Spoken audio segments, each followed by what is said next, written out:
Bienvenue sur votre chaîne préférée Akhbar el-Bled de Hassan Atlemsan. En Algérie, le général Djebbar Mhenna, l'homme fort du renseignement algérien, sérieusement malade. Mhenna Djebbar a subi des soins intensifs et urgents en France. Un média spécialisé a révélé récemment que le patron du renseignement extérieur algérien, le général-major Mhenna Djebbar, l'un des ténors et dirigeants les plus influents actuellement en Algérie, a longuement séjourné à Paris en France au cours de ce mois de novembre 2022.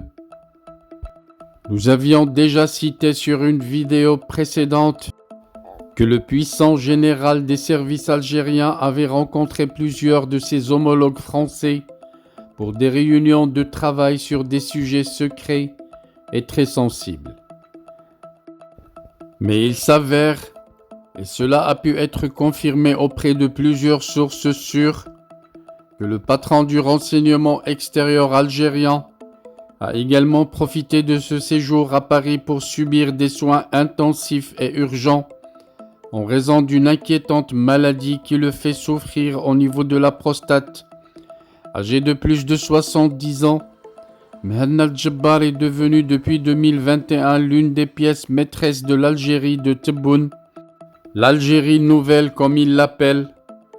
Ces difficultés de santé ont suscité de fortes inquiétudes au sein du cercle des services secrets algériens qui subissent une totale recomposition depuis la réhabilitation de plusieurs officiers supérieurs rattachés aux anciennes directions héritées de l'époque du général Tawfiq, l'emblématique patron durant plus de 25 ans des services de renseignement algériens. Sur les épaules de Mhenna Djebbar reposent les espoirs de la reconstruction des services secrets algériens, fortement déstabilisés par la crise politique ayant secoué l'Algérie depuis 2019, avec la chute du régime Bouteflika. Si la maladie de Mhenna Djebbar devient handicapante, son ascension à la tête des services pourrait être mise en cause et le processus de reconstruction de l'ex-DRS risque lui aussi d'être compromis.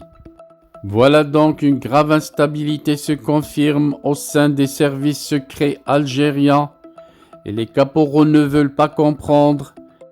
Ils cherchent toujours à maintenir de vieilles gardes qui ne servent plus à rien. Ces caporaux érigés en généraux et mis à la tête de l'Algérie depuis 1962 ont ruiné le pays et continuent à le ruiner, et aucun rajeunissement à l'horizon. Pauvre Algérie, pauvre peuple algérien, condamné de rester à la merci de ces caporaux qui ne savent plus rien faire que de ruiner l'Algérie et de la détruire.